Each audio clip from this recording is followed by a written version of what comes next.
9장 28절에서 30절까지의 말씀을 다 같이 한 목소리로 봉독하겠습니다.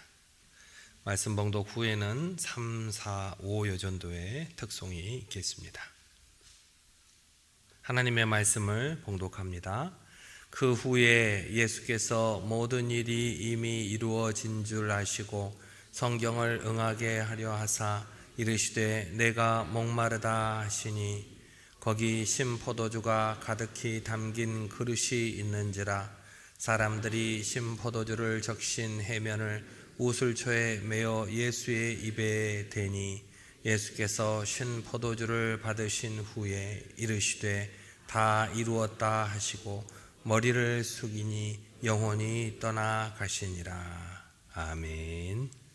우리 옆에 있는 분들과 같이 인사해 보겠습니다. 한 주간 고생하셨습니다. 네, 특별 새벽 기도에 참석하시는 여러분들께 이렇게 정말 수고하셨다고 이렇게 인사 나누고 싶고, 오늘 저녁에 있을 금요 기도회까지 여러분들 모두 같이 참여해 주시기를 바랍니다. 오늘 본문은 2000년 전 유대 땅 예루살렘 골고다 언덕에서 있었던 예수님의 십자가 처형 사건을 기록을 하고 있습니다. 이 십자가는 로마 당시 반역자, 이 로마에 대해서 반기를 드는 반역자나 강도와 같은 흉포한 사람들을 처형하는 사형틀이었습니다. 이 십자가라고 하는 사형틀은 잔인하게 이를 데 없는 그런 사형틀 중에 하나였습니다. 여러분도 잘 아시다시피 손에 못을 박고 또 발에 못을 박아서 그 십자가에 매달려 죽는 것이 굉장히 수치스러운 일이었고 또 고통스러운 일이었습니다. 십자가의 죽음을 자세하게 이렇게 연구를 한 다큐멘터리를 본 적이 있었는데, 이 십자가에서 달려서 죽는 것은 결국에는 질식을 해서 죽는 것입니다. 못이 박혔고 또 발에도 못이 박혀서 십자가에 매달려 있다 보면 온몸이 축 처지게 됩니다. 온몸이 축 처져서 이 횡격막이 제대로 움직일 수가 없게 됩니다. 그랬을 때 자신이 숨을 쉬고자 하기 때문에 그 발로 자신의 몸을 일으키게 되는 겁니다. 일으키면 그나마 또 숨통이 트여지고, 또 매달려 있다가 너무나 고통스러워서 축 처지게 되면 또 숨이 막히게 되고, 그러다가 그렇게 십자가 위에서 숨을 겨우겨우 이어가다가 결국은 자신이 일으킬 힘조차 없을 때 결국은 질식사하게 되고 만다는 것입니다. 그래서 십자가에 달려 죽은 죄인들을 빨리 죽이고자 했을 때는 다리를 부러뜨리기도 했습니다. 왜냐하면 다리를 부러뜨리면 더 이상 몸을 일으킬 수 없고 그러면 죽을 수밖에 없었기 때문입니다. 예수님도 그렇게 다리를 부러뜨리려고 했지만 이미 죽은 것을 보고 다리를 부러뜨리지 않았다고 성경은 기록을 하고 있는 것을 볼 수가 있습니다. 이렇게 당시 십자가는 사람들에게 수치의 대명사였습니다. 그러나 예수님께서는 그 십자가에서 대속의 죽음을 당하심으로 십자가의 의미가 180도로 달라지게 되었습니다. 예수님께서 우리를 위해서 십자가에 죽으심으로 이제는 그 십자가가 우리에게 수치의 대명사가 아니라 우리에게 구원을 주시는 하나님의 능력이 된 것입니다. 이렇게 예수님의 십자가는 죄인들이 구원을 얻는 유일한 통로가 되었습니다. 예수님께서 오늘 금요일 십자가에 달려 돌아가셨습니다. 그래서 오늘을 성금요일이라고 표현하기도 합니다. 오늘 저녁에 있을 금요 기도회도 성금요 기도회라고 부릅니다. 예수님께서 십자가에 달려서 죽으실 때 다른 죄인들보다 훨씬 짧은 시간에 예수님께서는 돌아가셨는데, 그 짧은 시간에도 십자가 위에서 7마디를 하셨습니다.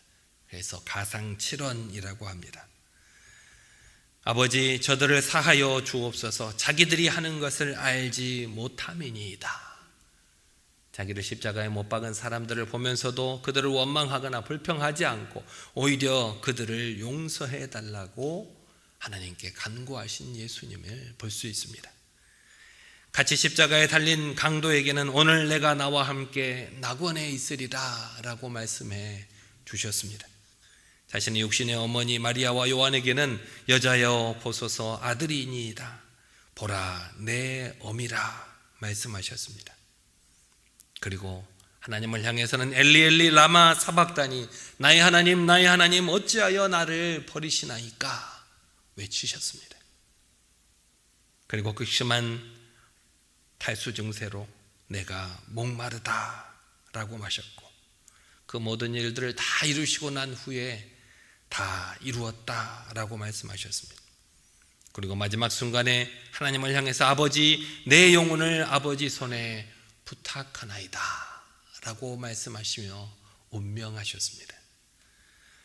오늘 여러분 읽으신 본문에 예수님께서 내가 목마르다 라고 하는 말씀은 구약의 메시아의 모습을 예언했던 시편 69편 21절의 예언을 성취하는 말씀이셨습니다. 다시 말해서 예수님께서는 십자가에서 극도의 고통을 겪으시면서도 그 고통을 표현하는 말 한마디에서조차 하나님의 말씀을 성취하신 것입니다. 예수님께서 십자가에 달리신 정오경 팔레스틴 지역은 보통 사람도 햇빛이 내리쬐는 가운데 서 있기가 힘들 정도의 더운 날씨였습니다.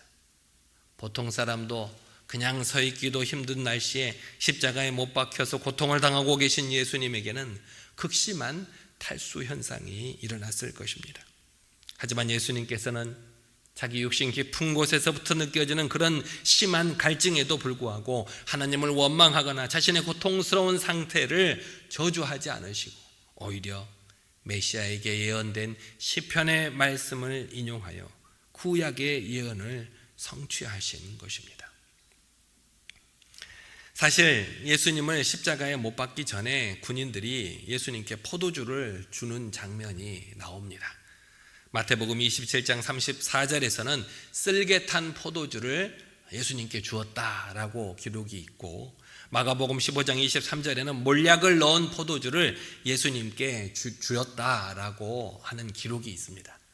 이 쓸개 탄 포도주나 몰약을 넣은 포도주를 십자가형을 당한 그 죄인들에게 십자가에 못 박기 전에 주는 관습이 있었습니다. 왜냐하면 그 십자가형이 너무나도 고통스러운 형이기 때문에 그런 형을 당한 사람들에 대한 조그만의 배려였다는 겁니다. 왜냐하면 쓸개탄 포도주나 몰약을 넣은 포도주는 마취 성분이 있어서 그 십자가형의 고통을 조금이라도 덜어줄 수 있었기 때문입니다. 하지만 예수님께서는 그것을 받지 않으셨습니다. 십자가의 고통을 온전히 감당하시고자 그것을 마시기를 거부하신 것입니다. 하지만 오늘 본문에 나오는 신포도주는 당시 사형을 집행하는 그 하급 군인들이 갈증을 해소하기 위해서 마시던 값싼 음료였습니다. 십자가에 못 박혀서 모든 피를 흘리시고 극심한 갈증에 시달리던 예수님께서 내가 목마르다라고 말씀하시자 그곳에 있던 사람들이 신포도주를 적신 해면을 우슬초에 매어 예수님의 입에 대어 주었다는 것입니다. 예수님께서는 이 신포도주를 받으시고 마지막으로 다 이루었다라고 말씀하셨습니다. 이는 하나님께서 자기 자신을 통해서 이루시고자 하는 그 모든 일이 온전히 이루어졌다는 말씀입니다. 예수님께서 이루신 것은 창세 전에 계획된 모든 인류를 위한, 온 우주를 위한 구속사역이었습니다. 흠없는, 자기 자신이 흠없는 어린 양이 되셔서 십자가에 달려 죽으심으로 그 모든 구속사역을 단번에 그리고 영원히 이루셨다는 것입니다. 우리 예수님께서는 이렇게 우리의 죄값을 치르기 위해, 나의 죄값을 치르기 위해 모든 아픔과 고통과 멸시를 기꺼이 감당하셨습니다. 사탄은 유대인들과 빌라도를 동원해서 예수를 죽임으로 그 하나님께서 계획하신 구속 계획을 회방하려고 했지만 하나님께서는 오히려 그 예수님의 죽음을 통해 당신의 구속 계획을 이루어 내신 것입니다. 예수님께서 십자가에서 죽으신 것은 실패가 아닙니다.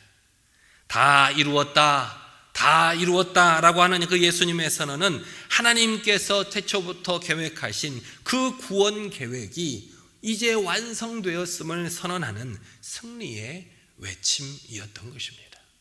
그리고 그 승리의 외침은 3일 후 예수님의 부활로 확증되었습니다. 이처럼 성경은 예수님께서 당하신 십자가의 고난을 통해 하나님의 구원과 그 승리가 어떻게 이루어졌는지를 우리에게 보여주고 있습니다. 그러므로 우리는 나를 대신해서, 나의 죄를 대신해서 십자가에 달려 죽으신 그 예수님의 고난을 묵상할 때 그 예수님의 고난에 슬퍼하기만 할 것이 아니라 그 슬픔을 넘어서 예수님의 십자가의 고난이 이루어낸 승리를 바라볼 수 있어야 합니다. 이 성금요일 나를 위해 십자가에서 죽으신, 나를 위해서 십자가에 달려서 피 흘려 죽으신 그 예수님의 고난을 묵묵히 묵상하지만 그 십자가의 고통, 말 한마디 하지 않는 그 고통을 묵묵히 묵상하면서 사흘 뒤에 다시 부활하실 예수님의 승리를 기다리는 여러분 모두가 되시기를 바랍니다. 예수님의 십자가의 고난은 인간의 눈으로 보기에는 고통의 상징이었지만 그것은 인류를 위한 무한한 사랑과 구원의 문을 연 승리의 길이었음을 우리는 기억하고 그 승리의 때를 기다리는 여러분 모두가 되시기를 바랍니다. 우리나라에 복음을 전한 조선 초기 선교사님들도 이 예수님의 고난을 본받아서 수많은 어려움과 핍박 속에서 자신의 목숨까지 바쳐 이 땅에 복음을 전파했습니다. 예수님께서 예루살렘에 입성하실 때에도 예루살렘에 들어가면 자기가 십자가에 달려 죽으실 것을 아시면서도 하나님께서 자기에게 맡겨주신 그 사명을 감당하기 위해서 그 길을 걸어가셨던 것처럼 조선 초기 우리나라에 들어왔던 선교사들도 이름조차 들어본 적이 없는 그런 나라, 한 번도 가본 적이 없는 그런 나라로 그곳에 가면 어떤 일이 있을지 알지 못하지만 선교사님들은 고난과 핍박 속에서도 자신의 목숨까지 바쳐가며 이 나라에 들어오셔서 우리에게 복음을 전파하셨습니다. 그들은 오직 하나님만을 바라보고 하나님만을 신뢰함으로 이 땅에 와서 고난의 길을 두려움 없이 걸었다는 것입니다. 그리고 자신의 아픔과 희생을 통해서 이 땅에 복음의 씨앗을 뿌렸습니다.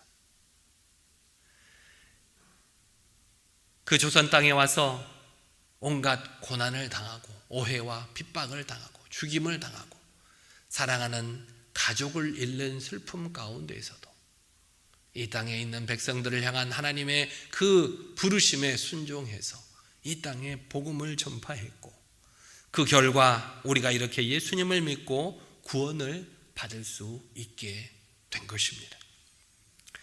우리는 이렇게 죽음을 무릅쓰고 이 땅에 복음의 씨앗을 뿌린 선교사님들의 그런 용기와 헌신을 통해 우리 각자의 삶 속에서 겪게 되는 고난과 시련 속에서도 주님의 뜻이 있음을 발견할 수 있어야 합니다.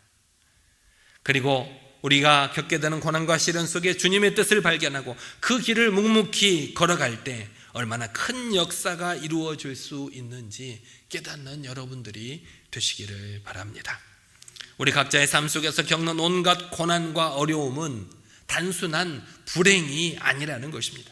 그것은 우리를 향해 계획하신 하나님의 크신 계획의 일부임을 우리는 믿어야 합니다. 그렇게 우리가 일상을 살아가는 삶 가운데 직면하는 여러 가지 고난 속에서도 우리를 향하신 그 하나님의 계획을 신뢰하며 그 길을 묵묵히 걸어갈 때 그 고난의 길 끝에 참된 평화와 승리를 경험할 수 있을 것입니다. 예수님께서 십자가에 달려 죽으신 이 고난주간 금요일 새벽에 우리는 이렇게 나 스스로에게 질문해 보시기를 바랍니다. 내가 겪는 고난 속에서 하나님께서 이루시고자 하는 일은 무엇인가? 나는 그 고난 속에서 하나님의 계획을 신뢰하며 그 길을 걸어가고 있는가? 나는 십자가를 지고 주님을 따르는 삶을 어떻게 실천하고 있는가? 그리고 나를 위해 십자가의 고난을 당하신 예수님처럼 이 땅에, 이 조선 땅에 복음을 전파하기 위해 스스로 그 고난의 길을 선택했던 수많은 선교사님들처럼 우리를 향하신 하나님의 크신 계획을 믿고 순종함으로 그 고난의 길을 묵묵히 걸어갈 수 있는 저와 여러분 모두가 되시기를 바랍니다. 그 고난의 길 끝에 승리와 구원의 약속이 있고 부활의 기쁨과 영원한 생명이 기다리고 있음을 믿는 여러분들이 되시기를 바랍니다. 하나님께서 허락하신 오늘 하루 예수님의 순종과 희생을 본받아 우리가 이 땅에 살면서 겪게 되는 크고 작은 고난 속에서도 우리를 향하신 하나님의 계획을 발견하고 오직 주님만 바라보며 그 묵묵히 그 길을 걸어가므로 결국에는 참된 평화와 하나님의 놀라운 구원의 역사를 경험하는 저와 여러분 모두가 되시기를 간절히 기도합니다. 기도하겠습니다. 사랑과 은혜의 주님, 오늘 성금요일 예수님께서 십자가 위에서 흘리신 피와 희생의 깊은 사랑을 기억하며 내 마음 깊은 곳에 주님의 뜻을 새기게 하여 주옵소서. 내가 마주하는 모든 고난의 순간 속에서도 주님의 크신 섭리와 구원의 약속을 믿으며 그 길을 따르는 용기와 지혜를 허락하여 주옵소서. 나의 아픔이 헛되지 않음을 주님께서 이루시고자 하는 놀라운 역사의 한 부분임을 깨닫게 하시고 내 삶 속에서 십자가를 지고 주님을 따르는 참된 제자의 길을 걸어갈 수 있도록 우리를 인도하여 주옵소서. 또한 우리 이웃과 공동체의 진실된 사랑과 희망의 메시지를 전하는 도구가 되게 하시고 고난 속에서도 주님의 영광을 밝히 드러내는 승리의 증인이 되게 하여 주옵소서. 예수님 이름으로 기도드리옵나이다. 아멘.